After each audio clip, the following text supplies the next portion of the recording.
GTR.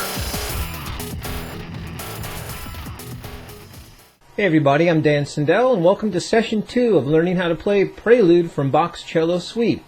Now, in our first lesson, in the introductory, we did a lot of setup, and we talked a lot about the score and how to get the score, of course, what you need to do. I'll make mention of this every single time, just in case you're hopping on board late. You want to come up to ezgtr.com. That way you can sign up for the newsletter and download the PDF score, which has got the notation and the tab, which we study note for note.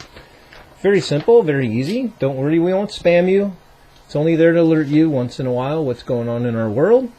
In our first lesson, we covered bars 1 to bars 4, and I'll do a quick review for you really quick. I'll go ahead and play bar 1, but first, let's tune up really fast. Just make sure we're all on the same page. I'll show you my tuner really quick, get that in there, and I'll play you a low E. Once again, that's the Peterson Strobo clip. Totally awesome tuner. There's an A note. Looks like it's rolling flat just a little bit. There you go. When it stands perfectly still, you're in tune. Alright, good. So there's an A. How about a D note? Rolling flat. There you go. Perfect. Very precise. Hey, that's good. So here's your low E. Here's your A. And here's your D note. Cool. Get tuned up, and we'll come right back. Okay, now that we're all tuned up, let's do a fast recap from our last lesson. I'll just go ahead and cover bars 1 through bars 4 again, and I'll just play through it real carefully, real slowly for you.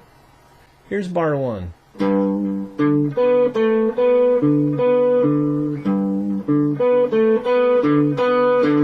Bar 2.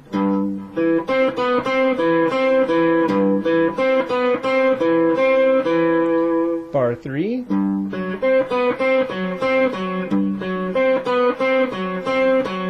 And bar 4.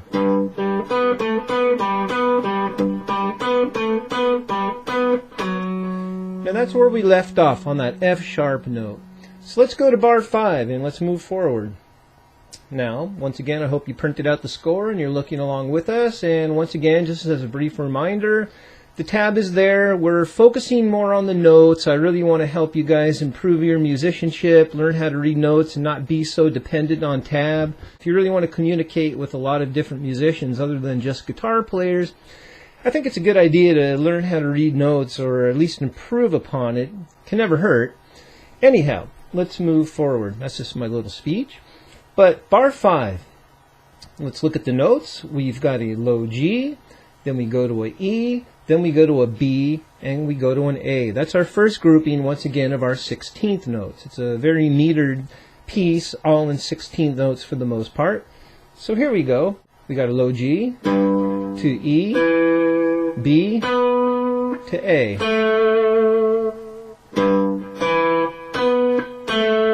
Now group 2 will have a B, G, F sharp, G. So here's our B, G, F sharp, G. And of course, once again, fingering completely optional. Whatever you guys want to do for yourselves is fine. This is merely a suggestion. It's not written in stone. As a way to play the song, be familiar with the notes and find different options. That's what it's all about. Okay, so let's recap. Here's the first 2 groupings of 16th notes for bar 5, which does form our melodic idea here. One more time. G, E, B, A, B, G, F sharp, G. Now group 3, we've got a E, G, F sharp, G, which sounds like this. All on the D string. E, G, F sharp, G. Then we're going to play B, D, C sharp, B. I'm going to drop down to the A string for this. B, D, C sharp, B. So let's cover bar 5 again.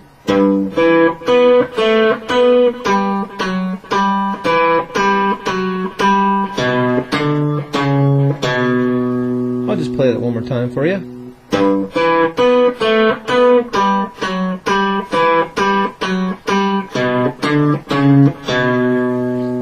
Now, as a quick note too, I don't think I discussed this on the first part. There was just so much to talk about. This might have slipped my mind, but if you look at the very top, the quarter note is equal to 84 beats per minute. It's a fairly rapid piece with the meter's 16th notes. You know, you're really going like this. You know, we're playing at a more rapid click. 1E and a 2E and a 3E and a 4E and a... But right now, just for learning purposes, we're just really slowing it down. Fairly unmetered, if you will.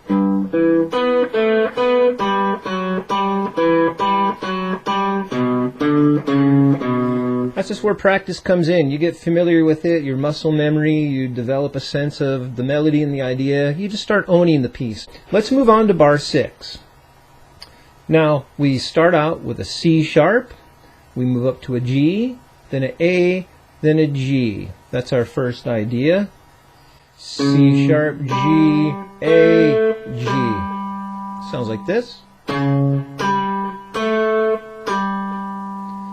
Then our second grouping says A, G, A, G. A, G, A, G. So let's put those two ideas together. Groupings 1, grouping 2.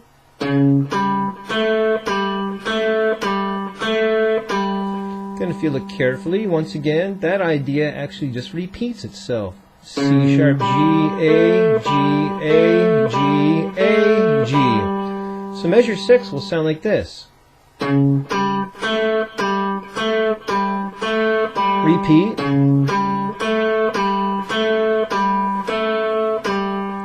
So I'll go ahead and recap really fast. Here's bar 5 into bar 6.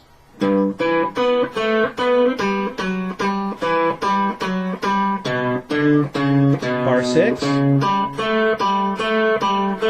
Repeat. Now let's move into bar 7. We now have an F sharp, A, D to a C sharp. Grouping 1. F sharp, A, D, C sharp.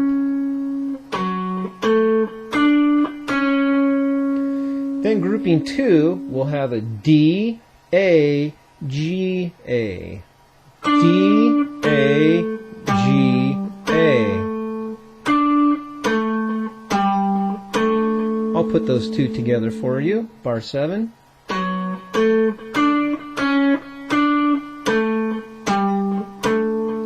Now notice I actually switched positions from the 4th position up to the 7th position. Optional, of course. You guys can find a fingering that's more comfortable for you. Go for it. So once again.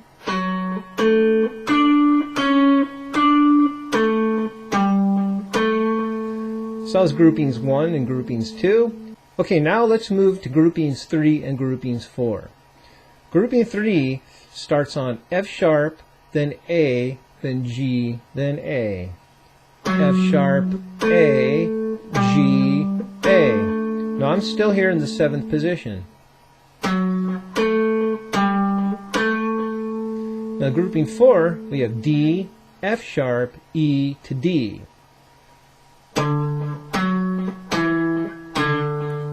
D, F sharp, E, D. So let's recap bar 7.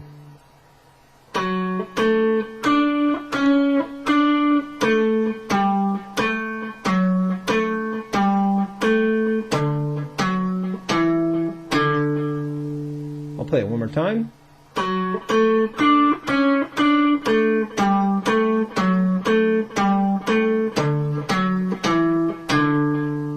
Cool. Now I'll just go ahead and play bars 5 to 7 again, and then we'll see on the next lesson. So here we go.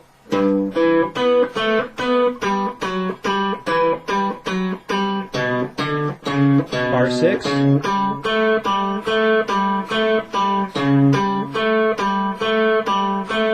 Bar 7.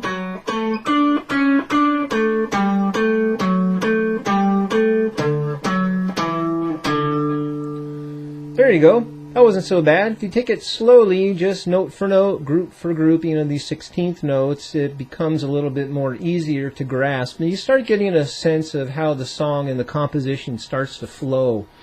Cool, guys. Well, so far now, with these 2 lessons, we've gone through bars 1 to bar 7, and next time around, we'll see you with bar 8.